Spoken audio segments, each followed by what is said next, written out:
Olá, muito bom dia. Agora 10 horas 2 minutos, horário de Brasília.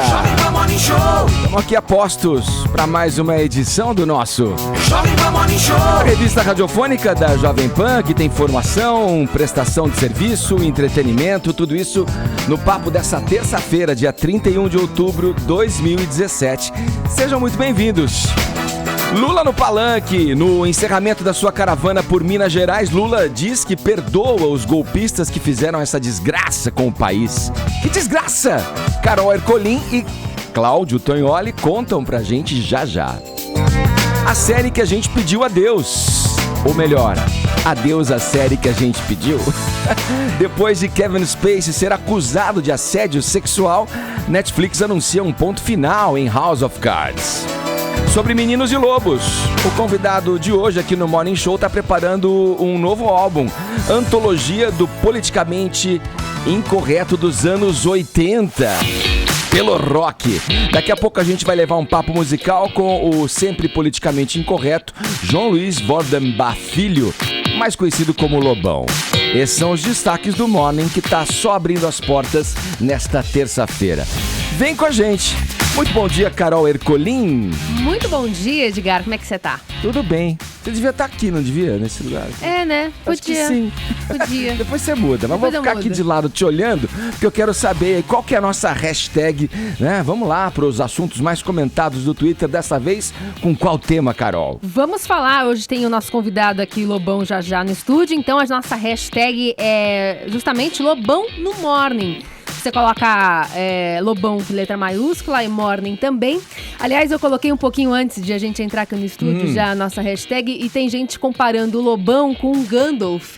Lembra do Senhor dos Anéis? Barbudão, cabelo comprido, branco? O visual, né? O visual dele comparando, já fazendo memes. Então, memes é sempre uma forma bacana de interagir aqui conosco. Boa. E você também pode fazer perguntas pelo Lobão aqui pelo Twitter, que a gente repassa para ele ao longo da entrevista. Falado. E também pelo WhatsApp 11 931 7009 é o nosso número. Você manda perguntas pro velho Lobo aqui no Morning Show, tá certo? Daqui a pouco, no decorrer do programa, a gente coloca na roda as perguntas e o Lobão responde diretamente a você, tá bom? No mais, para assistir o Morning, você pode baixar o nosso aplicativo, se não tem ainda, pode entrar no portal da Jovem Pan.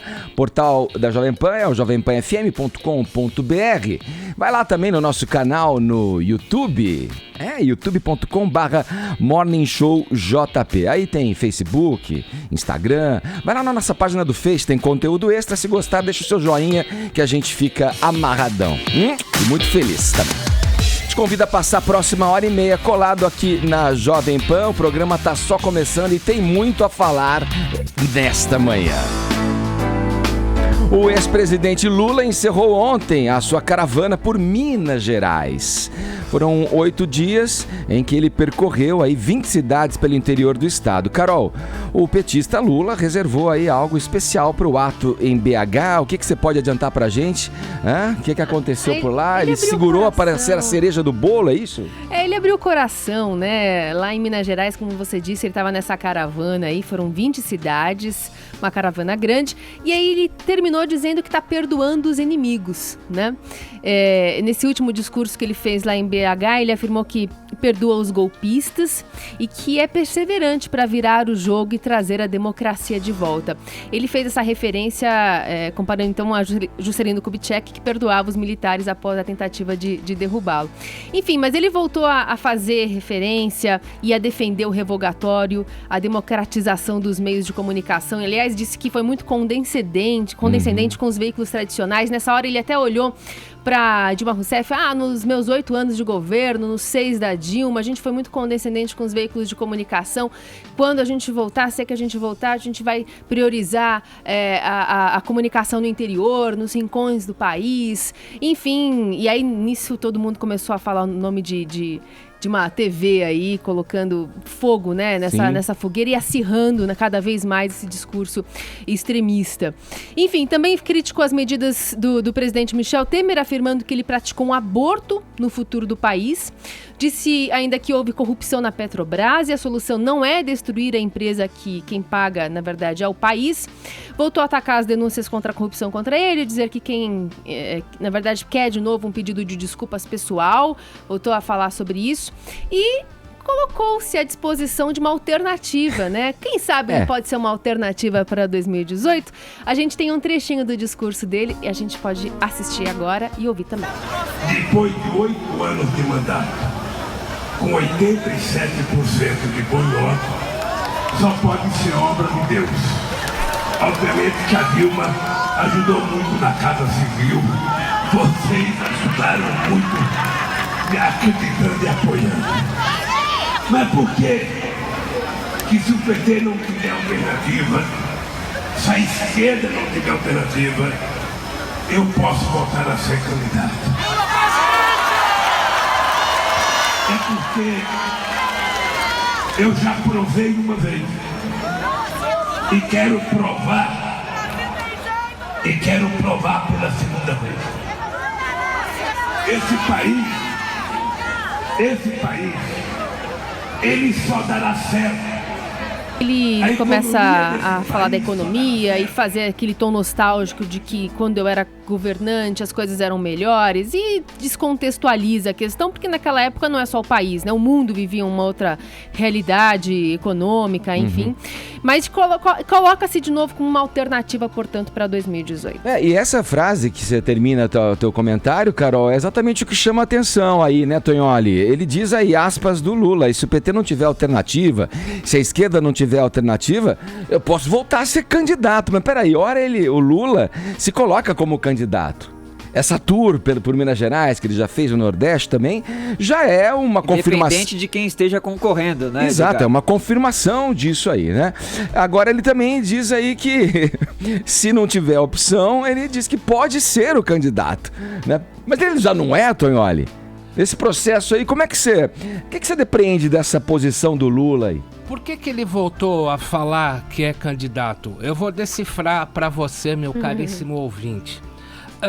Você tem o relator da Lava Jato no TRF4, que é a segunda instância acima do Moro, chamado João Pedro Gebran Neto. Bom, ele compõe a turma que vai julgar o Lula em segunda instância com os desembargadores Leandro Paulsen e Vitor Laus.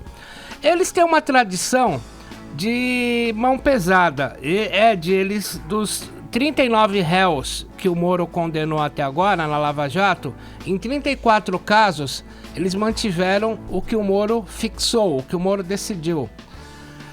Costumam ter a tradição de aumentar em 85% dos casos as penas. Então, quando veio esse número para a assessoria do Lula, o Lula foi orientado a falar que ele não era candidato porque ele teme ser condenado antes que seja diplomado. Se ele for diplomado, ele não pode mais ser empossado.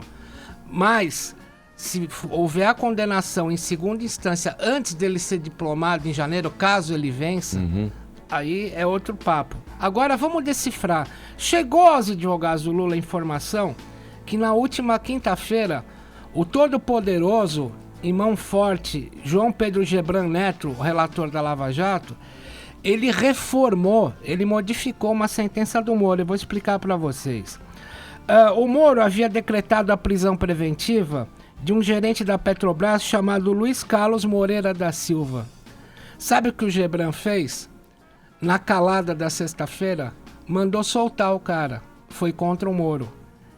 Chegou a falar que não tinha provas, o João Gebran Neto, mostrando que ele lavou dinheiro. Ou seja, agora no bico do corvo, o cara que se esperava que fosse condenar o Lula absolveu de quase todas as acusações do Moro o Moreira da Silva, que era um gerente da Petrobras. Conclusão, nisso os advogados do Lula viram um sinal de que eventualmente ele possa ter reformada a sentença do Moro pelo João Gebran Neto, que é o desembargador do TRF4.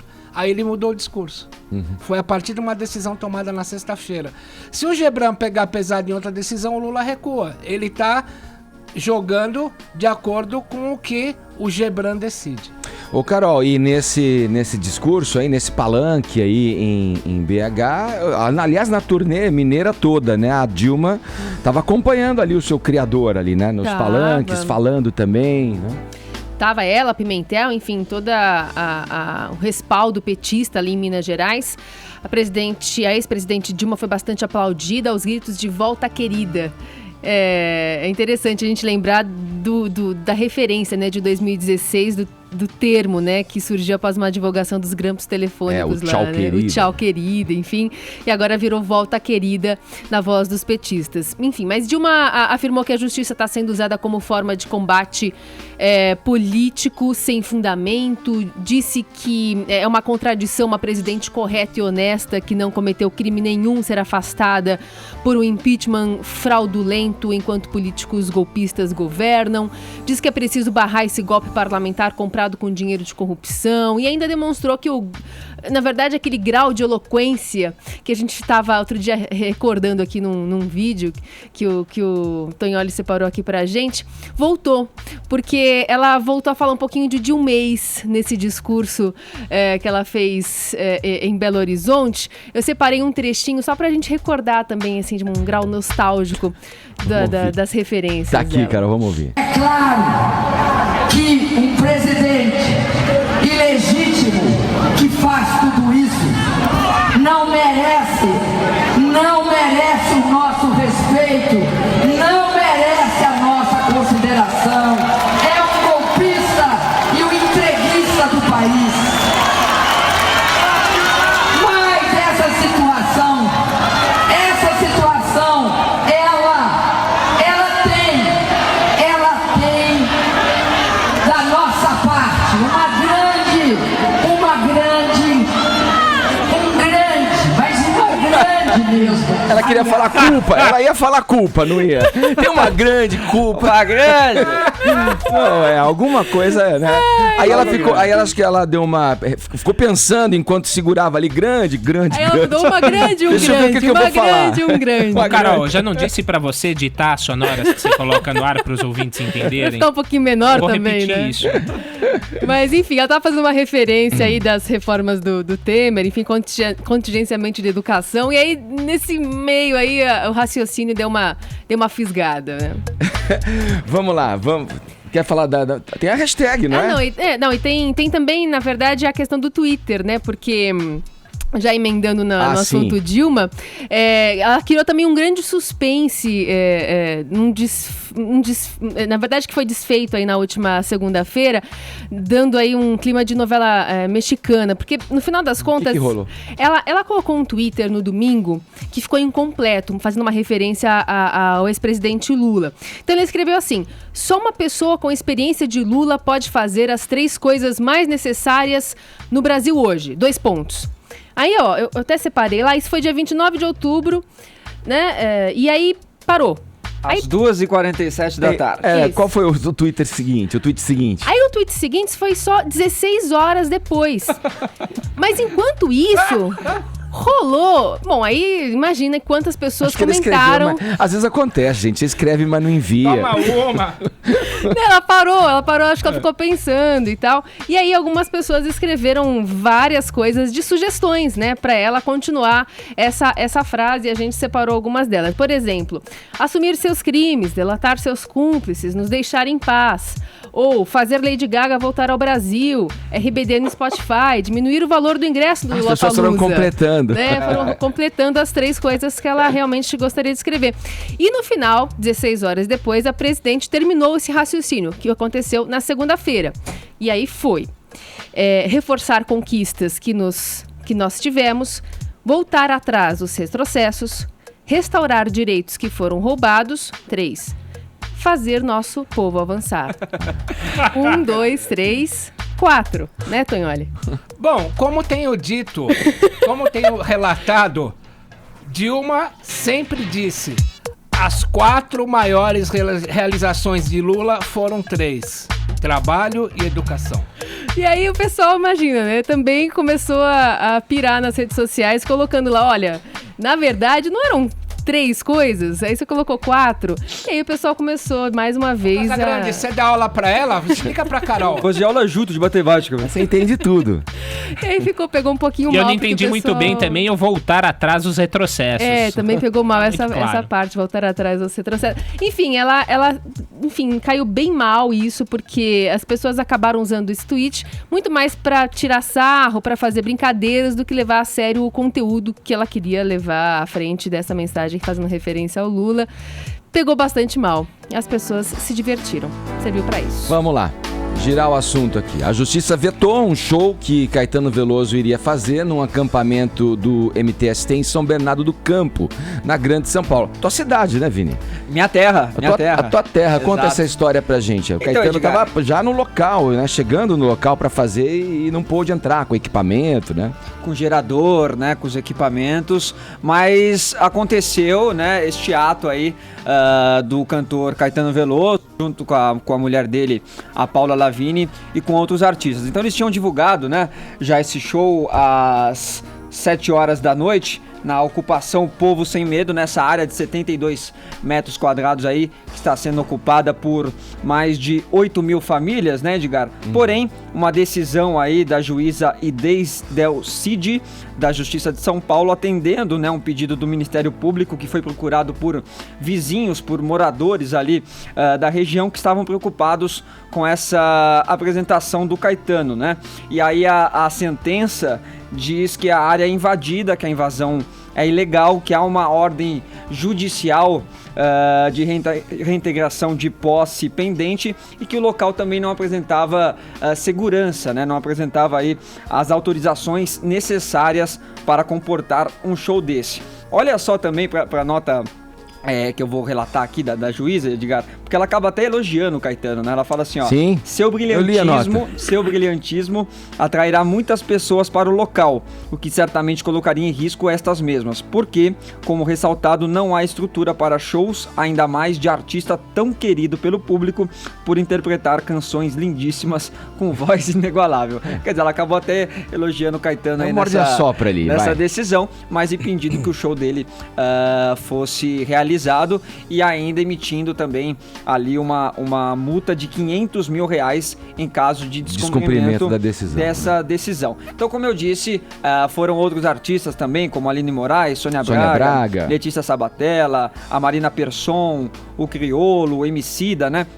Alguns deles até foram até a Prefeitura de São Bernardo tentando revogar essa decisão aí, mas sem sucesso. E aí depois, no final aí deste ato, o Caetano Veloso fez uma mini entrevista ali, Edgar, e falou um pouquinho, primeiro do porquê que ele está apoiando, né, essa ocupação, porque essa área é uma área que está há 40 anos já abandonada, é uma área de uma construtora, e ele disse que não tem ali uma função social, né, como a construção de um parque ou construção de uma moradia popular, além da dívida de R$500 mil. Uma dívida de tributos, de IPTU, né? Então é isso que alega todos esses artistas aí também, o líder do MTST, que é o Guilherme Boulos, que classificou como lamentável também a decisão da Justiça de impedir que esse show fosse realizado, falou que a Justiça deveria estar preocupada aí com outras coisas, que a Prefeitura de São Bernardo, que hoje é comandada aí pelo PSDB, né, o prefeito Orlando Morando, ajudou a arquitetar isso. Mas vamos ouvir também uma palavrinha do Caetano, que falou, Edgar, se ele achou que isso foi uma censura, né? E ele até colocou que foi a primeira vez que ele foi impedido de cantar desde a ditadura. Eu não sou técnico em questões legais, não posso julgar. Eu me sinto mal, dá a impressão de que não é um ambiente propriamente democrático. É censura? Já tinha acontecido? Não sei, mas pode ser um modo de reprimir alguma ação que seria legítima, em princípio. Mas eles apresentam também justificativas por causa de segurança, né? Porque como o lugar não foi vistoriado, mas não é no lugar interno, tem espaço, seria possível. Eu acho que há má vontade. Bom, má vontade então é a alegação aí do Caetano, ele não quis entrar tanto na parte jurídica, por conta dessa questão da segurança, né, Edgar? Que é difícil realmente avaliar, né, se há realmente a variação ali, a autorização para que esse show pudesse realmente acontecer. Ô Vini, eu acho assim, a gente fala aqui no programa, a gente abre o microfone, a gente busca expor opiniões sobre as questões, cada um colocando o seu lado, observando as diversas frentes de análise, que tem uma coisa, cada um fala. Eu acho que a gente às vezes tem que falar com o coração, né? A justiça cabe determinar o que é legal, o que é ilegal aí nessa ocupação, nos tributos atrasados dessa empresa que detém o domínio desse terreno, tudo. Agora, a gente está diante de um fato crucial, de uma reivindicação legítima do povo brasileiro. Eu acho que fica caindo na binaridade da análise, só quem está lá é vagabundo, encostado no Estado, isso é uma redução de uma coisa... um pouco o debate, né? Muito maior, de um debate muito urgente, crucial para o Brasil, que é a questão da moradia, que aliás é assegurada pela Constituição, o direito à moradia aos brasileiros, né? Eu acho que a juíza que se mostrou sensível aí no caso, olha, vou prezar pela segurança, né, e bloquear esse show, deveria olhar também, já que a justiça e as leis se interpretam, com maior sensibilidade a esse tema. Não só a justiça, mas os governos onde esses movimentos têm das grandes cidades e que buscam aí, como eu disse, legitimamente ter a sua moradia. Bom, cabe aí a justiça decidir, é um imbróglio, o Caetano falou, né? O Caetano deu a sua opinião, né? Alegou ali. Ele falou que hoje nós vivemos formalmente uma democracia e que ele está atendendo ali às leis do Estado de Direito. Tá, uma coisa, Caetano, decisão judicial não se discute, se cumpre. Ponto. Pois é o que o Temer falou, né? Isso. E agora a maior ironia, né? O prefeito da cidade se chama Orlando Morando. Só ele tá morando. e é do PSDB. É do PSDB. Vamos lá, vamos girar o assunto aqui no Morning. Tá na hora de falar agora do quê? Do que, Vini? Do quê? Da esperança que renasceu. Tá bom, o Palmeiras ficou só no empate ontem, 2-2 com o Cruzeiro, e isso fez com que o Corinthians voltasse a dar uma respirada. Ai, Corinthians! Aliviado ali com esse empatão aí do Cruzeiro com o Palmeiras, pelo menos por enquanto, né? O Beto Sade, do Esporte da Jovem Pan, tá aqui com a gente pra falar um pouco, né? Dessa situação, né? Que pelo menos tinha uma expectativa aí do Corinthians até numa próxima rodada, quando enfrenta o próprio Palmeiras, perder a liderança, né? Que avaliação você faz pra gente, ô Beto, sobre o Campeonato Brasileiro de uma maneira geral e sobre o Corinthians em particular, que vem nessa derrocada aí? Bom dia. Muito bom dia, Edgar, meus craques do Morning Show. Sem dúvida alguma, ontem o Palmeiras fez um jogo em que o seu torcedor, que superlotou com 39 mil pessoas na sua arena, esperava sem dúvida alguma uma vitória. Como você disse, o Corinthians vem em queda livre nesse segundo turno, fez a maior campanha no primeiro turno, nesse segundo turno vem em queda livre, e aí fica a grande expectativa, sem dúvida alguma, para esse grande clássico de domingo entre Corinthians e Palmeiras. A diferença entre Corinthians e Palmeiras é de apenas 5 pontos, faltam 7 rodadas para acabar o campeonato, o Santos tem 6 pontos, mas não se apresenta muito bem, então fica aí desenhado esse Brasileirão entre Palmeiras e Corinthians, e a expectativa é de mais de 45 mil pessoas em Itaquera domingo. Se a gente fosse fazer uma metáfora aqui, seria como entrar num spa e perder toda a gordura que você tem num prazo do quê? De um mês? Nem isso? Jogar fora. Quantos pontos o Corinthians estava à frente? 14, chegou a 14. Do Palmeiras chegou a 17. Olha aí. Do Palmeiras a 17, aí com a queda do Cuca, o Valentim assumiu o time e acabou levando o time nessa condição de 5 pontos, o que é muito legal, porque o campeonato, se do ponto de vista técnico ele não é, Vini, aquela maravilha, do ponto de vista da disputa, ele está maravilhoso, porque a única coisa que se sabe desse campeonato, Edgar, é que o Atlético Goianiense está rebaixado. O resto, quem vai cair para a Série B não se sabe, está tudo em aberto. E quem vai ser o campeão também, quem vai para a Libertadores, ou seja, parecia definido, né? O título tá uma pegada legal, tá muito legal esse campeonato, tá tudo em aberto. Você tem um prognóstico aí? O que você acha? Olha, crava aí, porque o Vini é cheio de cravar as frases. Vini, eu acho.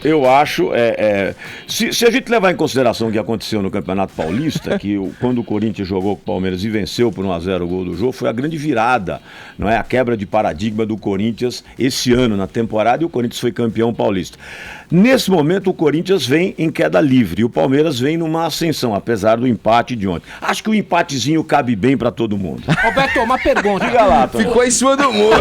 Empatezinho. O Corinthians do segundo tempo com a Ponte Preta, se não fosse o Aranha, voltou a ser o Corinthians do primeiro turno, não? O Corinthians voltou sim. Olha o Tonholi.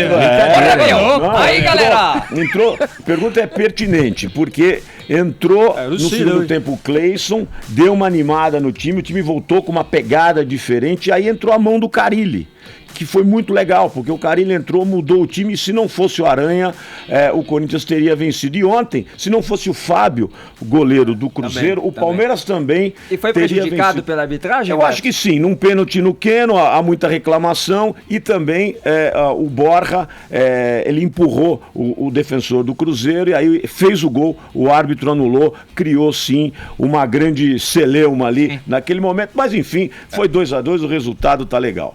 Tá certo. Edgar, eu tô com um presentaço aqui. Opa, olha aí, galera. Olha o Betão aí, meu. O Beto tamo Salles nessa. chega, vem aqui no Mônia pela primeira vez e já vem com presente. Obrigado, pô. Até porque. Não precisava, obrigado. Não, por favor. Eu tô com um celular novo. É o Moto E4 Plus. Ah, não é pra mim? Não é para os craques do Morning Show, tá certo? A Motorola e a Jovem Pan resolveram presentear, evidentemente, que pela grande repercussão desse programa e efetivamente a Motorola observando tudo isso, quer levar para o craque do Morning Show esse presente que é o Moto E4 Plus, um telefone absolutamente genial, tecnologia de ponta, e você vai se surpreender, meu craque do Morning Show, com esse aparelho. É só você acessar motorola.com.br e você vai ter todas as informações. Agora, minha craque Carol, eu queria saber o que você tem aí preparado, não é? Para os ouvintes, para os craques aqui do Morning Show. Não, que hoje a gente está usando a hashtag Lobão no Morning, então quem continuar utilizando a hashtag também tá concorrendo aí a esse celular. E também para quem mandar mensagem pelo WhatsApp. Opa, que legal. Escolher um, a gente vai escolher um para ganhar, então, esse simpático celular que você trouxe aqui para os nossos ouvintes. Ele é simpático porque ele sorri para todos. Ele sorri para todos, tá certo. Valeu, Beto. Valeu, um abração, obrigado. Um abraço para você. Olha aí, vamos em frente aqui, fechando essa primeira meia hora do Morning Show com mais uma notícia aqui, dessa vez falando do quê? Hoje é dia 31 de outubro, é o dia que se comemora o Halloween, então eu preciso colocar até uma trilha mais... né? Ou o dia das bruxas, né? Fala, quer perguntar, Tonholi? Pergunta pra ele. Eu gosto do dia das bruxas, principalmente dos vampiros. Você gosta do quê, Temer? Das fantasias de vampiros. Olha, eu quero saber da Paulinha. Paulinha é a pessoa mais indicada aqui nessa bancada, né? Quero saber da Paulinha, que maratona horripilante ela sempre prepara para essa data especial. Vai lá, garota, mande aí as suas dicas pra gente. Meu querido Edgar, o seu desejo é uma ordem. Vamos lá conhecer 5 séries de terror incríveis para vocês maratonarem no Dia das Bruxas ou no feriado aí de finados, se vocês acharem apropriado. A primeira é Penny Dreadful, disponível em 3 temporadas na Netflix. É uma das minhas séries preferidas de terror, foi lançada em 2014 e reúne todas as histórias clássicas de terror, como Frankenstein, Van Helsing, Dorian Gray, Jack o Estripador, Lobisomem, Drácula, tá tudo reunido numa história que, acreditem, faz sentido, faz muito sentido. Se passa em Londres, na época vitoriana. Como destaque, temos Eva Green, Bond Girl, no elenco, interpretando uma misteriosa e demoníaca Vanessa Ives. E também temos Josh Hartnett, que é o crush da série, o lobisomem mais gato que você vai conhecer nesta vida. A segunda dica é American Horror Story. Série antológica, ou seja, você pode ver qualquer temporada separada, que não tem problema, elas não se comunicam, elas são independentes. Já tratou de Casa Mal Assombrada, já tratou de Manicômio Abandonado, já tratou de Clã de Bruxas, já tratou de Circo Bizarro, de Hotel com Assassino, interpretada por Lady Gaga, desaparecimento inexplicável de membros de uma colônia. E, finalmente, está no ar com a 7ª temporada que trata de fobias na era pós-Trump. Gostou de alguns dos assuntos abordados? E o melhor é o elenco dessa série. A gente tem Jessica Lange, Kathy Bates, Angela Bassett, Emma Roberts, Cuba Gooding Jr., muitas vezes se revezando aí em várias temporadas. E a estrela, claro, é Sarah Paulson, que sempre está no centro das tramas, sempre tem uma figura bastante importante nas tramas de American Horror Story. Vamos pra próxima? Agora, Stranger Things, a queridinha do momento. Várias pessoas me perguntam baixinho: Paula, eu nunca vi. Do que se trata Stranger Things? Ai, gente, vamos falar alto aqui. É suspense, tem terror também. Porque a série parte do desaparecimento de uma criança, de um menino chamado Will. Ele some, a mãe, que é a Winona Ryder, fica louca. O pessoal da cidade começa a procurar o menino. E aí que vão entrar no meio de uma trama que envolve experimento secreto do governo, forças sobrenaturais e uma garota muito, muito estranha, que mais tarde ficou conhecida como Eleven. Se preparem, tem mais 2 temporadas prometidas de Stranger Things. Então, se você ainda não começou a série, vai lá, vai com calma, assista a primeira e a segunda, que em breve teremos a 3ª e a 4ª, que com certeza finalizará esta saga. Próxima dica: O Exorcista. A série, tá? Não o filme. A primeira temporada pode ser vista no aplicativo da Fox Play. A segunda temporada também já começou a rolar a partir de outubro. A série é derivada do filme original, então é aquela história, né? Pessoa possuída pelo demo, o padre que faz o exorcismo. Um clássico do cinema, como não poderia ser bom? E te digo, na primeira temporada, a gente tem a apresentação do padre, que vai ser nosso brother contra o demo, que é o Alfonso Herrera, e a Dina Davis, que faz a mãe que procura ajuda pra livrar a filha do demônio. Sempre bem-vinda numa sexta-feira 13, né? Agora, fechando, Slasher, que é a série que eu estou maratonando, disponível em 2 temporadas na Netflix. Eu tô vendo a segunda temporada, por exemplo. Antológica não tem problema, vê qual você achar melhor. A primeira temporada traz uma jovem que se vê cercada por assassinatos horripilantes e que tem muito a ver com a morte dos seus próprios pais. A temporada reverencia um clássico do terror, que é Pânico. Já a segunda temporada, que aqui eu tô assistindo, vem mais inspirada em Eu Sei O Que Vocês Fizeram Verão Passado e mostra um grupo de amigos, de jovens, que volta para um acampamento que eles frequentavam pra, enfim, resolver uns probleminhas. Parece que eles cometeram um assassinato, sei lá, uma coisa desse tipo. E por lá eles serão assombrados por uma pessoa? Por um espírito? Não sei, fica pra vocês. Assistam, Slasher está também na Netflix. Tem outras séries muito boas, Bates Motel, Outcast, The Walking Dead. Agora, vocês, por favor, nunca vejam Hemlock Grove. Isso é um engodo, é uma série muito ruim. Olha ela aí, ó. Olha ela aí. Boa, Paulinha. É isso aí. Você pode... Daqui a pouquinho teremos Lobão aqui no Morning Show. Você pode mandar a sua pergunta pelo WhatsApp. Pergunte ao Lobão. 11 931 17 1009 é o nosso número para você enviar perguntas. Daqui a pouquinho a gente repassa pro Lobão. Agora 10 horas e 34 minutos. O horário é de Brasília. Morning Show. Olha, estamos seguindo aqui com o Morning Show dessa terça-feira. Olha, para concorrer, o Vini mandou me dar um toque aqui. Para concorrer ao celular, né, Vini? Isso. Tem que fazer o quê? Tem que mandar mensagem pro Lobão. Algum comentário, alguma pergunta. Não adianta só mandar mensagem falando eu quero celular, eu quero Motorola, não. É isso aí. Mande sua pergunta pro Lobão. Daqui a pouco a gente põe na roda. E aí sim você estará concorrendo ao celular aqui do Morning Show. Bom, nosso convidado já está entre nós. Antes da gente dar as boas-vindas aí, vamos conferir um vídeo, né? Que tá rolando, na verdade, na internet. O nosso papo nessa manhã vai esmiuçar a história de um projeto musical. Roda pra gente aí, Bruno, por favor. Com áudio. Alô, meus amigos, minhas amigas. É com muita alegria, muita satisfação, muito orgulho que eu tô aqui para avisar vocês de uma coisa sensacional.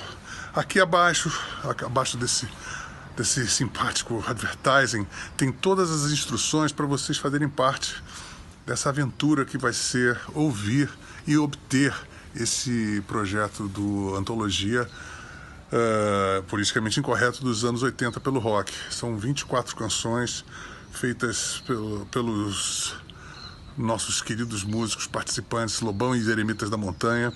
E eu conto com vocês para que a gente faça desse tipo de projeto um evento que seja um exemplo também de empreendedorismo, de novidade, criatividade e uma ação conjunta de todo mundo que está interessado.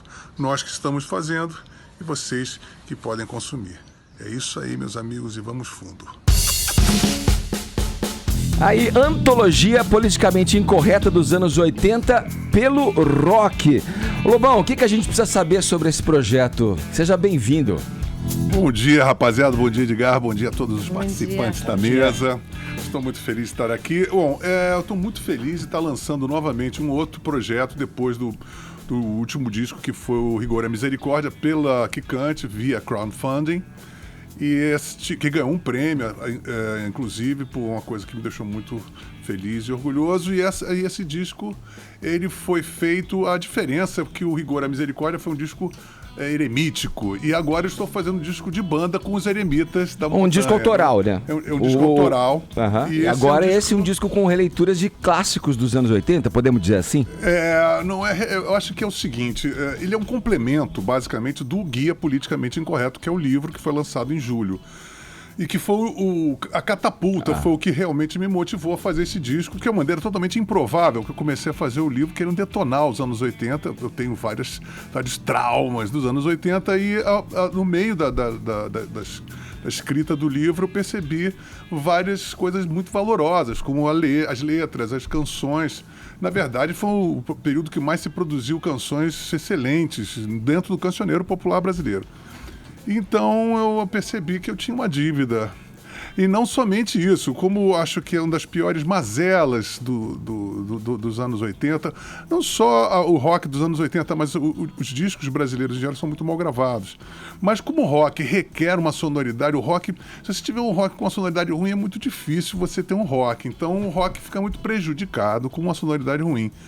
E como eu aprendi a gravar tudo dentro da minha casa, o Rigor e a Misericórdia foi uma grande universidade musical, eu pensei que eu poderia produzir um disco já com uma característica de banda, porque eu tô dentro de uma banda, a gente construiu uma banda que eu adoro ser banda, eu falei, poxa, eu tô com uma super banda, são meus amigos, a gente tá fisicamente parecido, a gente tá eremítico, etc e tal, vamos fazer E foi uma maratona, a gente gravou 25 músicas. É muita música, hein, Lobão? Como é que foi o critério? Porque você chegou em 25 canções aí. Isso, e tem coisas que, por exemplo, me cobram, e com bastante razão, que, por exemplo, os Titãs não estão, porque a gente ia pro estúdio, esse tom tá dando, esse tom não tá dando, e o critério era assim, que a gente tivesse um arranjo que não fosse muito distante do original, exceto o Planeta Água, que eu fiz uma moda de viola, mas todas as outras, elas estão mais ou menos, só que um pouco mais pesadas, basicamente, e com uma gravação boa, bem executadas, etc e tal. Mas a gente não queria fugir muito dos arranjos originais, né, para manter o frescor da música. Mas de uma forma ou de outra, por exemplo, com Titãs, eu não achei os Titãs Rich, tem músicas que eu queria muito ter gravado e não consegui arranjar um arranjo que ficasse sensacional. O que dos Titãs ficou de fora e o que do Rich ficou de fora? O que ficou de fora do Rich, o que ficou de fora dos Titãs, muita coisa. Muita coisa, né? Assim, mas qual que você gravaria dos Titãs, por exemplo? Eu tentei Polícia, Flores, ou Sonífera Ilha, mas acabou não funcionando. A gente tinha um tempo muito curto, a gente se viu dentro de um estúdio que a gente pensou que ia gravar da minha casa, a gente começou gravando na minha casa e terminou no estúdio, a gente continuou no estúdio da Trama. Quando a gente entrou no estúdio da Trama, estava correndo muito tempo, então... Agora, ao mesmo tempo que alguns artistas e bandas saíram, por exemplo, eu queria gravar Menina Veneno, ou a música que eu fiz em parceria com o Rich, uma música meio punk chamada Bad Boy. Então essas não entraram. E agora, outras tantas entraram de outras bandas, como o Paralamas. Eu gravei duas do Paralamas, duas dos Titãs, duas dos Titãs, duas do Legião, duas do Ira, uma do Cazuza, que eu fiz, duas minhas, que eu fiz questão de botar a minha parte, músicas que não foram hits, mas que eu considero as minhas melhores músicas, como Os Fins de Estilhaço. E Azul e Amarelo, que é a última música que eu fiz com o Cazuza e que termina o disco. Então o critério foi basicamente assim, aquilo que eu pudesse assinar embaixo, assim, essa música parece que sou eu que fiz a música. Então eu tinha que ter esse conforto, quase que autoral, de me apropriar daquela canção de uma maneira definitiva. E aí como é que foi entrar em contato com esses artistas, né, e passar para eles que você ia mexer nessas músicas, né, colocar na sua voz, na sua versão? Por exemplo, eles aceitaram bem isso? Isso, por exemplo, a gente tá ouvindo Lanterna dos Afogados aí dos Paralamas, que você colocou no repertório. Aqui a gente tá ouvindo a original aí. Sei. Eu não entrei em contato direto, exceto, por exemplo, o Roger, que participou efetivamente. Ele fez o Nós Vamos Invadir Sua Praia, porque eu participo da original imitando o Paulista. Recomendo, olha a vitrolinha. E ele participou como carioca, ele aí me dá o biscoito. Então o Roger participa, é muito engraçado. Foi a paga. Foi uma paga depois de tantos anos. Mas em geral... Assim, ele veio te entregar a farofinha. A farofinha, exatamente. Mas em geral, eu não entrei em contato direto com nenhum deles. Mas eu fiquei muito feliz porque houve, apesar das editoras terem um problema de burocracia, de terem demorado na cessão dos direitos, eu fiquei muito emocionado que das 25 apenas uma, né, que foi Surfista Calhorda, que eu também fui meio calhorda porque eu adulterei a letra, etc e tal, e as pessoas não acharam muito engraçado. Por que não rolou? E você não adulterou só essa, né? Não, eu adulterei somente esta. Adulterei assim, tipo, eu mudei o significado. Eu tirei assim, tem uma parte assim, foi para Nova York estudar advocacia, eu botei, se matriculou na URGS para estudar sociologia. Eu sabia que eu ia pegar num nervo exposto, etc. Então, mas como rock, punk rock são zoeira, né? Você também, eu acho que eu estava também de uma certa forma, né, atualizando a babaquice, né? Porque hoje em dia não é tão babaca assim você ir para Nova York estudar advocacia. Você arriscou, você não avisou ninguém. Não sabia. Eu tenho elementos na banda que são gaúchos, elementos gaúchos e que já trabalharam com o próprio Gerbasi, que é um cara que eu gosto. E ele falou, olha, você vai ser barrado de qualquer maneira. Eu falei, então vamos te dar uma zoada, porque vai acabar vazando, a gente vai acabar tocando ao vivo, né? Então... Eu fiquei curioso de saber quem é que detém esse não aí. Não é a gravadora, então, é o Gerbasi. É o autor, né? Os autores, porque eu acho que tem autor. Punk geralmente é um coletivo, né? Então são vários autores. É o Vander, ele ali. Eu não sei, acho que é ele e um outro rapaz chamado Hudson. Eu acho que é Hudson, não sei. Mas ele me enalteceu muito, que ele saiu a defender a canção dizendo que imagina que ele não iria ceder jamais uma música para um coxinha brilhar. Eu falei, ele sabe que eu vou brilhar, né?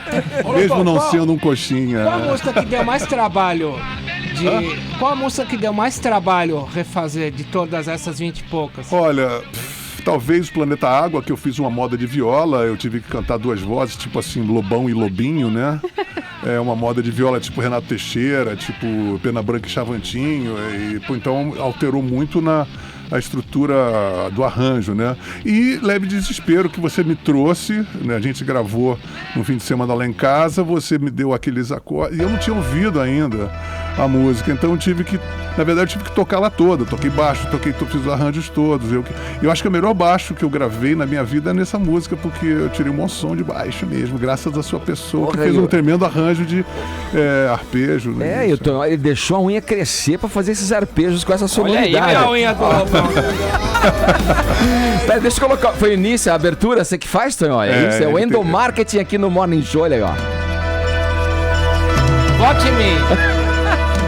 Sensacional. Áudio Tonholi. Ô Tonholi, depois toca uma pra mim também. Nossa, nós ouvimos isso. Coisa horrível, né, gente? E Leve Desespero, né? Uma canção do Capital Inicial. E que não é uma canção meio que vai pela paralela ali no repertório deles, né? Exatamente. É curioso isso. O disco não é um hit assim estourado como Fátima, como, enfim, outras música urbana. Mas é uma música que é muito, por exemplo, eu não conseguiria cantar com tanta desenvoltura. Essa música, você tem que ver a letra, ver se você tem compatibilidade com o que você está cantando, né? E eu tive que escolher nesse sentido. Teve músicas que eu gosto de muitas músicas, mas também as letras não me dizem muito, ou às vezes o tom é muito alto, eu não quis alterar muito o tom. Vamos ouvir um pouquinho, ó. Isso aqui é uma amostra, posso chamar de demo, Lobão? Isso é um demo ou já é o definitivo? Já tá pronto. Esse tá pronto. Chegou pra gente masterizado aqui, e tudo. Chegou num pendrive aqui, a gente descarregou agora. Isso aí. Pra me arrumar no cigarro, eu não consigo mais me concentrar. concentrar, eu vou tentar alguma coisa para melhorar. Já estou vendo TV como companhia. Sob leve desespero que me leva daqui.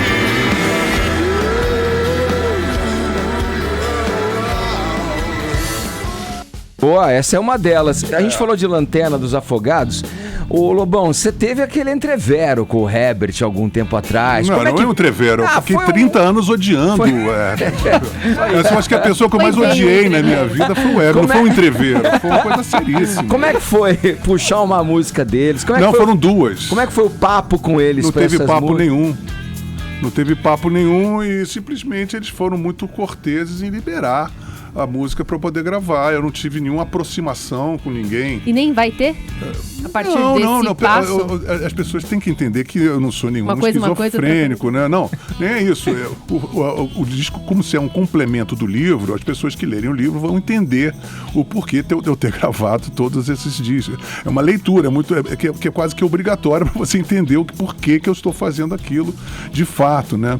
Então, eu durante o livro, eu esculhambo, como sempre fiz, toda a história, mas de uma maneira bastante educada e elegante, cogitando a possibilidade de eu ter sido paranoico, de eu estar sob efeitos de drogas durante esses 30 anos e ter sido injusto. E por via das dúvidas, de maneira profiláctica, eu peço perdão ao Herbert por ter atazanado ele por tantos anos. E o que eu acho mais interessante, o que eu fiquei mais emocionado durante toda a escrita, foi com todo este problemão que acudia meu coração mesmo. Eu estava exausto de tanto odiar. Eu começando a ouvir, eu fiz a audição, na verdade foi a primeira audição dos anos 80, foi nesse disco, porque eu nunca ouvi um disco isso sequer. É incrível. Eu quando falava pro Cazuza assim, vou fazer uma parceria com você não me mostre, porque já basta eu ter o sofrimento de ouvir o meu disco, agora eu não vou ouvir o seu. Eu nunca tinha ouvido um disco, por exemplo, eu fui ouvir Mal Nenhum, na versão do Cazuza, quando eu estava fazendo o disco, e me emocionei muito, chorei, Cazuzinho. E a mesma coisa aconteceu com os discos de todos, inclusive dos Paralamas. E quando chegou num determinado... eu fui sacaneando. Teve uma que eu falei, parece o Caetano Veloso cantando língua. Continuei na minha saga de zoeira, mas quando chegou em determinadas músicas, como na Lanterna dos Afogados, como no Quase um Segundo, eu fiquei muito emocionado. Eu falei, mas ele é um grande compositor, ele se mostrou a mim, se revelou e eu me curvei a isso. Eu falei, mas ele tem o talento dele. E quando eu fui tirar, por exemplo, quando eu fui gravar Quase um Segundo, eu falei, poxa, é uma música que eu vou tocar sozinho, porque é uma música de violão. E eu acordei 4 horas da manhã, eu tinha que chegar às 10 no estúdio. Eu falei, vou tirar a harmonia. Eu peguei lá o songbook, fiquei tirando as harmonias, comecei a cantar. E aí comecei a perceber, porque quando você tira a música, é quase um eletroencefalograma da alma do sujeito que compôs, né? Eu falei, mas cara, que legal. Eu falei, tenho certeza que ele não me copiou, porque isso eu nunca tinha. Essa ideia eu não teria jamais. Então eu fiquei muito emocionado com aquilo. E eu achei muito uma aventura de vida sensacional. Depois de tantos anos, eu estar ali naquela situação, defendendo com unhas e dentes, e com paixão, com amor e com desapego emocional, simplesmente porque a música era muito bonita. E, de certa forma, na hora que eu fui gravar, eu nunca fui intérprete também, quando me chamam de cantor eu morro de rir. Eu fiquei muito emocionado e é claro que tudo isso me aproximou emocionalmente de todos aqueles, não só aqueles que eu gravei, não, mas de toda a geração, que na verdade o livro ele é dedicado com todo amor e carinho a todos esses caras que eu considero hoje em dia heróis, de terem enfrentado um cenário cultural tão adverso e terem produzido com tanta precariedade coisas tão bonitas. Nenhum terapeuta poderia imaginar que ouvir de novo esses discos poderia acalmar seu coração como você gostaria. A música é um processo de cura, né? Então, quando você usa a música de uma maneira honesta, ela só tem a te devolver com coisas boas. Ô Lobão, por diversas vezes na sua carreira você foi muito inventivo na hora de divulgar seu trabalho e tal. Me lembro aqui dos seus discos vendidos em bancas de jornal. Esse tipo de postura tem mais a ver com um instinto de sobrevivência ou com uma necessidade de questionar o establishment, o status quo? Não, eu considero que é impossível você ser um artista brasileiro seguindo o mainstream e não ser um puto, entendeu? Você é um prostituto nato, porque você, assim como um político, você pode ser um cara super correto, você vai ser político, você vai estar acabando se sujando, porque o sistema é muito sujo, né? Então isso faz com que eu tenha ojeriza do mainstream, do jeito que eles... Porque eu também eu passei anos no mainstream e sei como é que é sujo aquilo. Então essa sujeira me dá uma certa ojeriza criativa, então tenho que sair correndo atrás. Vocês veem, a própria... O establishment migrou para também leis de incentivo que me tornaram mais puto ainda o artista, porque é um horror você chegar e pegar dinheiro público de um público que não é o seu, porque de repente o cara que está cobrando e pagando imposto jamais iria no seu show e está lá pagando o teu trabalho. Por isso é que eu optei por uma situação privada, onde você elege simplesmente aquele que vai curtir o teu trabalho. Você não vai explorar a pessoa que acha você um imbecil, um péssimo músico, um artista de merda, o que é o direito de todo cidadão, né? Aqui um trecho de Geração Coca-Cola, que está entre as 25 escolhidas pelo Lobão para compor esse trabalho aí. Vamos ouvir um pouco, ó. Comercial, industrial, mas agora chegou nossa vez. Vamos cuspir de volta o lixo em cima de vocês. Somos os filhos da revolução, somos burgueses sem religião, somos o futuro da nação. Geração Coca-Cola, depois de 20 anos... Fala, Carol. A gente invocou os ouvintes aqui a fazerem perguntas, né, pelo Twitter. Estão chegando aos montes, eu vou tentar fazer algumas aqui. O Léo pergunta, o que salva na música brasileira hoje, Lobão? A tentativa de ser melhor do que isso que está aí, sabe? Eu acho que hoje em dia, sinceramente, nada me interessa, sinceramente. Se tivesse me interessando, eu estaria ouvindo alguma coisa atual. O fato de eu estar fazendo essa repescagem de grandes clássicos da música brasileira não é à toa. Tem ouvinte aqui querendo saber de você também, Lobão. Bom dia, galera da PAN, bom dia, pessoal do Morning Show, bom dia, Lobão. Eu queria saber de você, Lobão, o que você acha a respeito dessa fase do rock que perdeu a sua verve contestadora após a década de 80, porque você não vê hoje ninguém contestar, ninguém ter letra contestadora como o Lobão tinha, como outros tinham na década de 80. O que você acha disso? Eu acho que é um equívoco seu. Eu continuei lançando meus melhores discos, inclusive foram lançados no ano passado, né? E tem as maiores... Eu estou cada vez mais inserido dentro de um processo de contestar e de não ser um chapa branca, né? Inclusive, é muito mais difícil hoje você ser chapa branca contra um establishment de esquerda do que você ser um pseudo-rebelde. Então, eu acho que é um erro de leitura. Eu acho que sim, houve uma acomodação e o rock, como o rap, virou chapa branca. Mas eu estou aqui, não é de graça. O que está sendo preciso contestar na música hoje, Lobão? Eu acho que, primeiro de tudo, a necessidade de contestação é um cacuete, né? Vamos e venhamos. Você não precisa ser um contestador. Agora, o que me deixa mais exasperado é você ser um contestador de Araque, né? Isso é pior, né? Ou você ser um contestador de chapa branca. Mas você pode ser um artista abstrato, achar que o Beija-Flor é uma coisa maravilhosa e não ficar tendo obrigações contestatórias transgressoras. Eu acho que isso é um pouco caricato, um pouco uma obrigação, um cacuete pseudo-modernoso, entendeu? Você pode achar que as nuvens são lindas, que o planeta Marte pode ser habitado e você não tem nenhum vínculo com contestação nenhuma. Tem mais uma questão aqui, ó. Do Morning Show, bom dia. Eu gostaria de saber do Lobão se ele mudou de ideia em relação à Anitta, Safadão, e agora, né, nesse ápice da Pablo Vittar, quem sabe rola uma parceria com o Pablo Vittar, voltar aí pras mídias e voltar a fazer sucesso. Alisson Nascimento, Vitória Espírito Santo, valeu. Já emendo aqui o Rod, diretor, perguntando se você curte sertanejo universitário. Olha, eu adoro sertanejo, já fiz shows com Pena Branca e Chavantinho. Por exemplo, Planeta Água é uma homenagem a Pena Branca e Chavantinho, a Renato Teixeira, ao Missáter, a Helena Meirelles. sabe? Eu estudei muito Câmara Cascudo, eu estudei muito mais do que Rapês, foi um dos grandes professores meus, que na verdade é um Câmara Cascudo musical. Então eu acho que o folclore brasileiro é uma das coisas mais ricas que nós temos no mundo para estudar, entendeu? Agora, eu acho que o sertanejo universitário ele é um sub-pop mal cheiroso, de mau gosto, que emula até assim, os trejeitos de rock, é uma degenerescência do gosto, entendeu? Assim como não só o sertanejo universitário, mas o funk, sabe? Nós estamos vivendo uma sociedade muito doente. Então a produção artística da sociedade é doente. Então você tem é tudo uma regurgitação do que foi a modernidade, o modernismo do início dos anos do século XX. Então você quer ir para ter la bourgeoisie, você tem instalações ainda querendo espantar as pessoas como se isso ainda fosse moderno. Então não somente o sertanejo universitário, mas como toda a sociedade no todo, não só a brasileira, não. Eu acho que o mundo está vivendo um momento muito dodói. E o Brasil, como é o arraial do cu do mundo, nós somos dodóis e ainda mais molengas, flácidos, pantanosos.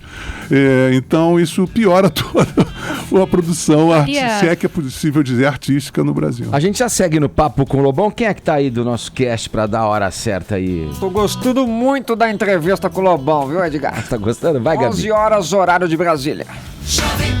Seu amor me pegou, você bateu tão Agora, parceria inédita. Quem que falou do Pablo Vittar? Foi você, Carol? Foi um WhatsApp perguntando das parcerias lá, se por acaso Da Pablo Vittar, deixa eu me corrigir, peraí, não quer nenhum mal entendido aqui. Exatamente. Artigo feminino. Da Pablo Vittar fazer uma parceria, portanto, com o Lobão, né? Seria Pabla, né? Já que é logo radicaliza para Pabla, né? Rolaria, Lobão? Rolaria? Não, eu sou um homem. Eu sou um homem solo, né? Eu sou uma personalidade absolutamente individualista, eremítica. Meus últimos trabalhos, desde 1995, não tem mais parceria. Meus parceiros ou morreram ou estão vivos em estado muito terminal, né? Qual foi sua melhor parceria? Mas eu acho que esse ouvinte aí no WhatsApp queria saber de fato o que você acha de Pablo Vittar. Olha, eu não tive ainda a oportunidade de mergulhar profundamente na discografia de Pablo Vittar. Eu acho uma figura, né, assim, tanto caricata, assim, mas pode ser que seja, quem sabe, né, uma grande revelação. Eu não acho interessante a sonoridade, os esgares mímicos também não me deixam muito. E a apelação da sexualidade também, eu acho que hoje em dia é muito careta isso, né? Se a gente tivesse no início dos anos 70, né? Você tinha New York Dolls, você tinha Lou Reed, você tinha um monte de gente, Lou Reed casando com o Traveco, isso era bacana, né? E a música era excelente, né? Você pega o Velvet Underground, Roxy Music, você pega David Bowie, New York Dolls. Você falou desses caras, Slade. Os três juntos, por exemplo, os dois, né? O David Bowie produzindo o Idiot do Iggy Pop, né? Que soa como um Lou Reed. Pois né? Eles são muito influenciados uns pelos outros. Então você vai estar hoje em 2017 achando que isso vai espantar. É a mesma coisa que você fincar o pé histericamente dizendo que Papai Noel existe. Pô, eu acho que você hoje em dia, ser defensor de sovaco cabeludo de mulher e achar que a sexualidade é uma coisa pioneira a ser emancipada é de um arcaísmo, é de um... Por falar coisa nisso... Mas vamos falar de sovaco cabeludo. Vamos falar de sovaco cabeludo. Sovaco cabeludo. Eu quando era infante, poxa, quando via a garota de sovaco cabeludo, eu faltava vomitar, sabe? Pô, isso... tinha um restaurante natural no Rio de Janeiro, que eu detestava restaurante natural, mas a gente ia lá pra bordejar, né? Pô, todas as garçonetes eram lindas e tinha um sovaco cabeludo. Eu falo assim, pô, isso é um anticlima, sabe? Horrível, eu acho uma porcaria. Um anticlima democrático, pelo menos, Lobão. Democrático? Por quê? O sovaco cabeludo proporciona fezes de bactérias e ácaros. Eu depilo meu sovaco. Eu só deixo nas zonas cabeludas do meu corpo aquelas que não possam ser afetadas por ácaros e bactérias, entendeu? Que eu possa realmente eu ia pedir pro Lobão exibir o sovaco depilado. Eu não vou fazer isso, mas vocês podem ter certeza que sim. Por falar em tudo isso, o que você acha do movimento 342 Arts do Caetano Veloso? nas últimas manifestações, sobretudo essa que aconteceu em São Bernardo do Campo e por aí vai? Eu vou te dizer uma coisa, Tom, olha, eu me cansei um pouco de seguir esses caras, porque eles são tão a mesma coisa, eles parecem assim, dentro do budismo tibetano tem uma classe chamada de espíritos famintos, né? E esses caras que vivem atrás de patrocínio, que ficam fazendo conchavo com o partido político, o PCdoB, porque vocês sabem que o Ministério da Cultura é um feudo, e o nosso querido Sérgio Salentão deve estar cortando dobrado lá, um feudo do PCdoB, porque eles dividem, né, os partidos em feudos, por isso que você tem o Randolfo Rodrigues, a Jandira Fegali, com a participação proeminente ali naquele lugar. E aí você tem essa turma do Procure Saber, 342, whatevers, sempre com a fissura de conseguir prefeitura, benesses de dinheiro público, sempre com a Rede Globo atrás, porque eles também, afinal de contas, é o fundo musical da Globo que toca em todas as novelas, são esses caras, né? O coronelato do Dendê. Então, eu tô de saco cheio desses caras, eu não tenho nenhum interesse artístico neles, eu acho eles muito abaixo do meu nível de exigência artística, o suficiente para ter um enfado artístico deles. Quanto ao caráter, que não é muito melhor do que a participação artística deles, também é uma coisa que me desinteressa muito. Então, quero que eles se explodam, sabe? Lobo, mas a gente tá falando de interesse, né? Quando você é sugado por um movimento que representa o outro lado de tudo isso, a antítese de tudo isso também, você não tá de alguma forma fazendo a mesma coisa, só que do outro lado? Mas quem é que está do outro lado? Não, quando você sobe em palanque, quando você adota peraí, uma coisa é você subir em palanque, outra coisa é você subir em palanque em troca de você conseguir benesses no seu Ministério da Cultura. Eu nunca consegui palanque, eu sou um cidadão e tenho todo o direito de subir no palanque que eu quiser. Inclusive já subi em vários palanques do PT, mas eu nunca cobrei nada, eu sempre fiz tudo de graça. Agora, eu fui o primeiro a criticar quando eu percebi que aquilo era um balcão de trocas. Por isso que eu me afastei, comecei a criticar, que eu percebi que a classe artística vive o tempo todo sugando disso. Então eu não estou do outro lado, eu não sou isto, eu não sou antítese deles, eu sou o não eles, entendeu? Então a antítese seria o contrário, que estivesse atuando em outros campos, fazendo do mesmo expediente. Ô Lobão, você falou que tá meio cansado dessa classe, tá meio cansado da política também? Porque parece até que nesses últimos tempos você deu até uma distanciada, parou de dar opinião. Porque parece que nós somos imunes a tentativa e erro. A sociedade brasileira parece que não aprende. Ou você continua na mesma esparrela dessa classe que já está decadente, da esquerda, dos artistas da esquerda, que estão virando caricaturas públicas. Agora, em contrapartida, também está surgindo uma camada muito histérica, moralista e muito canastrona do que sempre foi aquela caricatura da direita, hidrófoba, então é pena de morte, aquelas coisas, intervenção militar, sabe, essa indignação, isso não é arte, isso é fornecer toda a munição, aquela coisa do Caetano pedófilo. Eu acho assim, seja lá o que for, ele tem erros muito mais graves, atuais, crimes realmente que ele deve cobrar, do que coisas que ele já está com o filho, está tocando com a mesma mulher. Da mesma mulher. Então eu acho que não é, pode até, você vai questionar se ele cometeu algum mal. Para mim não me interessa isso, sabe? Isso só dá uma margem de vitimizá-lo, por menos razão que ele venha a ter. Eu não quero entrar neste mérito se ele está certo ou errado de comer uma menina de 12, 13 anos. Eu não quero saber sobre isso, eu não tenho interesse. Eu acho muito mais grave a menina ser uma mocréia horrorosa do que propriamente ter 12, 13 anos. Eu acho que o crime é muito mais estético do que moral. Prejudicou sua carreira, Lobão? O fato de você se expor sobre política publicamente? Olha, eu sempre disse que eu sou insimonalizável. Eu sou uma pessoa que seria incapaz de utilizar qualquer tipo de situação para me vitimizar. Eu sou o prejuízo, eu que causo os prejuízos. Eu não sou imune a danos, entendeu? Eu causo os danos. Vamos ouvir mais um ouvinte aqui. Tem mais uma pergunta para você, Lobão, enviada aqui pelos ouvintes do Morning Show. Aí vai a minha pergunta para o Lobão. Lobão, qual é a música que você mais gosta de cantar aí no seu repertório? E qual a música que você mais detesta em todos esses anos de profissão de cantor? Diga aí pra mim. Okay, Gabriela Barbosa de São Paulo. Oi, Gabriela. Olha, eu adoro as músicas que eu costumo tocar. e que compus eventualmente, elas me custaram emocionalmente muito, porque algum momento da minha vida eu chorei muito por ter feito elas e me emocionei muito por ter feito elas. E por conseguinte, eu amo todas aquelas que eu canto. Eu só tenho uma música que eu fiz até hoje que eu tenho realmente muito bode e muito arrependimento de ter feito, que é Revanche, que eu acho que é uma bela música, ela é feita, tem uma boa letra, mas eu acho ela tem um espírito de vitimização que não se coadunam com a minha índole, entendeu? Essa coisa de quem é que vai pagar, sabe? Eu odeio esse tipo de postura de vitimização, então eu tenho um bode incrível de Revanche. Para pegar uma carona na pergunta da nossa ouvinte, qual música dessas que você selecionou para o repertório que você gostaria de ter escrito? Todas me revelaram assim, cara, que legal.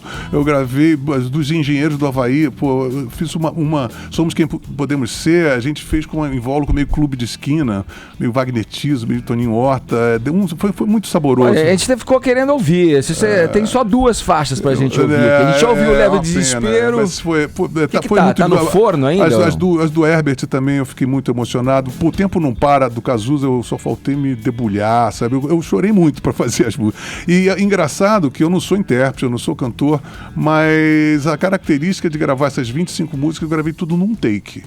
Lendo, e eu passava uma vez, às vezes eu não sabia nem da melodia assim direito, e a segunda eu gravava e já tinha valido. Então ela foi toda feita muito no supetão, assim, muito no impacto primeiro, né, da coisa. Então tá muito verdadeiro, e eu só posso agradecer a todas as bandas, os artistas. Foi uma maravilha ter gravado Vítima do Amor da Blitz, por exemplo, que é uma música que eu peguei o arranjo pré-As Garotas, quer dizer, na época que a Blitz ainda era meio Frank Zappa, e da Gangue 90, Nosso Louco Amor.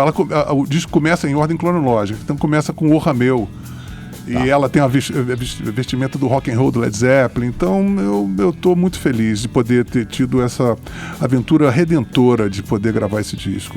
Vamos lá pro nosso serviço. Então esse é um álbum que está sendo feito de forma colaborativa, é isso? Via crowdfunding, via Kikante. Vocês acessem a Kikante, lá tá kikante.com.br/Lobão, e aí tá todo mundo lá contribuindo. Está um furor uterino, inclusive a campanha está indo de, assim, como a do ano passado foi maravilhosa, essa já está suplantando de muito a campanha do Rigor e Misericórdia. É isso aí. Posso fazer uma última rapidinho? Vamos lá, para fechar. Queria saber, assim, não tem possibilidade de ver o Lobão de novo na TV como apresentador ou como jurado, né? Eu gostava muito quando você apresentava lá o MTV Debate, por exemplo. E tinha o programa com o Taz, com a Mariana também. Eu achei legal, mas eu não tenho paciência. Imagina, eu sou músico, então eu sou um espírito indomável, eu sou como se fosse um cavalo que nasceu no mato, chucro, não tenho rédea, entendeu? Então, fazer televisão, essas coisas, e ser jurado, então, aí nem pensa, porque aí realmente pega mal pra caralho.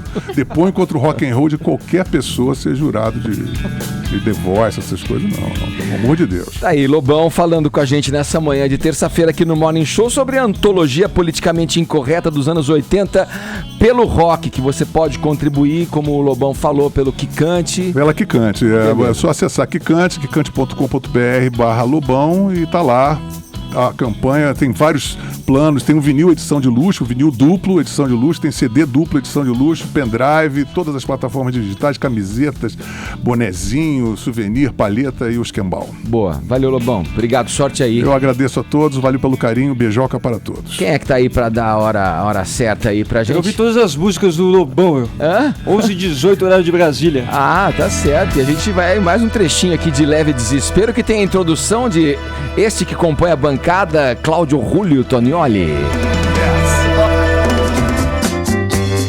A prestigiada série House of Cards vai acabar. Isso, Vini, essa história é oficial mesmo, Vini? Oficial. Netflix anunciou aí que a sexta temporada de House of Cards não vai ter continuidade depois, né? A pergunta, será a última e depois não vai ter mais continuidade. A pergunta é a seguinte, essa afirmação, essa nota vem logo após aí a declaração, né, do Kevin Spacey, né? Sim. Enfim, se assumir gay publicamente, assim, aí na palavra dele mesmo, e também dessa acusação do assédio sexual, né?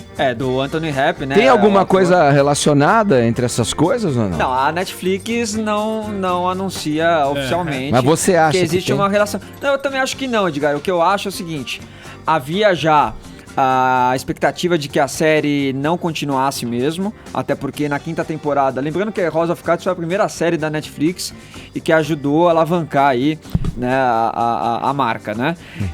Agora, já havia a intenção de realmente acabar com a série, e na 5ª temporada ela acabou perdendo o fôlego. A Netflix não divulga números de audiência, mas você percebe, né, pelos fãs, pela crítica, que a série perdeu um pouquinho de força aí na 5ª temporada. Porém, o momento desse anúncio, desse cancelamento, aí sim parece propício, parece ter sido intencional, né, o timing para depois dessa acusação aí do Kevin Spacey e de todo o pedido de desculpas, enfim, de tudo que aconteceu, que a Paulinha trouxe aqui ontem. Então, está relacionado o tempo aí do anúncio, mas que a série já iria acabar, segundo até a TV Line, lá uma TV dos Estados Unidos, né, que falou que a série já não ia ter mais prosseguimento mesmo, Edgar. Porque o tipo de conteúdo que não se esgota, né, na verdade. Quer dizer, você pode... O que eu quero dizer é o seguinte... E a concorrência com o Brasil tava pesada. Tanto que os próprios, né, integrantes do House of Cards falaram, tá difícil escrever um roteiro aqui melhor que a vida real de vocês aí no Brasil. Mas o que eu quero dizer é o seguinte, é um conteúdo inesgotável, mas a variação desse assunto dentro da própria série fica limitada mesmo. Que você vê que ela fica rodando ali. A última temporada eu assisti toda ela e achei mesmo aquém da minha expectativa, né? Também achei. E tem um desgaste natural, né? Sim, também, claro. Você vê, por exemplo, The Walking Dead também, né? É a mesma coisa. Tá passando pelo mesmo problema, né? Porque passou ali de 5 temporadas, é difícil você manter a mesma pegada, né, Edgar? E outra, você vê, com Black Mirror, quando você sabe, saquei o assunto, o que é que eles estão querendo dizer. Por mais que eles variassem ali as situações, você falava, tá bom, já sei o que vai rolar. E é uma série incrível, mas que tem um esgotamento natural ali, né? Então vamos ficar sem o Undertora, o Subtora. Agora, olha só, a Netflix... o Franco Subtora. Frank Underwood. A Netflix está preparando aí... Alguns spin-offs aí de House of Cards, né, Edgar? Tem pelo menos uns 3 projetos aí de pegar alguns personagens aí da série e fazer uma outra série, né? Seria legal até com a Robin Wright, o que você acha? Eu não gosto, sei lá, Você cara. não gosta dela? Eu não, adoro, amo. A Robin Wright é fantástica, mas o que eu tô falando desses derivados que saem. Assim. Não, mas aí seriam com personagens assim, secundários mesmo da série. Eu fiquei meio traumatizado com Better Call Saul, que dizem que é ótimo. Eu vi e não consegui passar do segundo. Eu também não. Não é, Tonholi? E falam que melhora depois. Então, que fica mais parecido com Breaking Bad a partir da...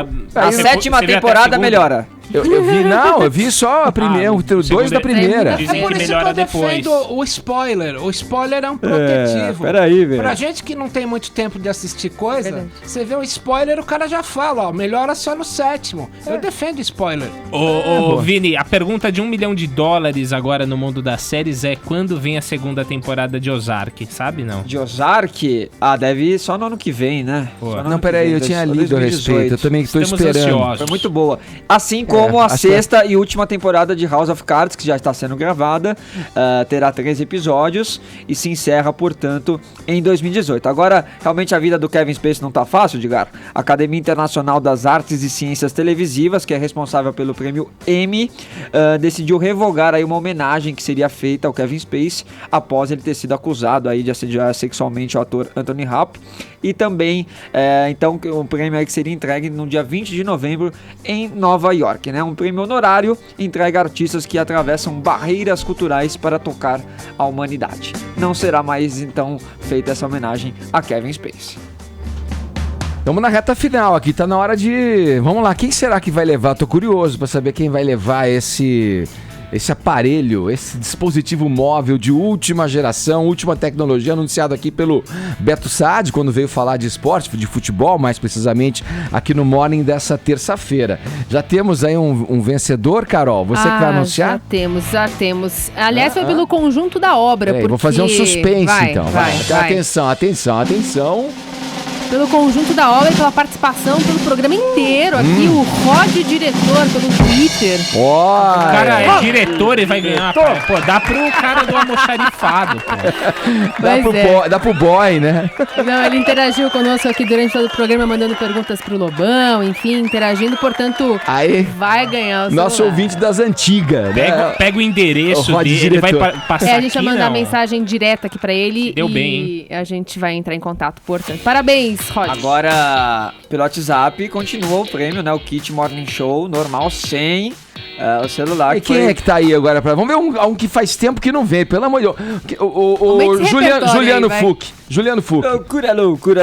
Quem é que leva? Vencedora de hoje é a Gabriela Edgar. O que ela tem que ela deve levar o prêmio? Loucura.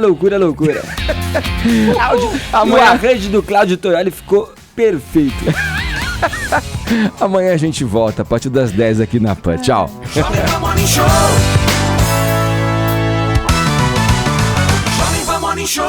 Você ouviu Jovem Pan Morning Show. Oferecimento Loja 100. O melhor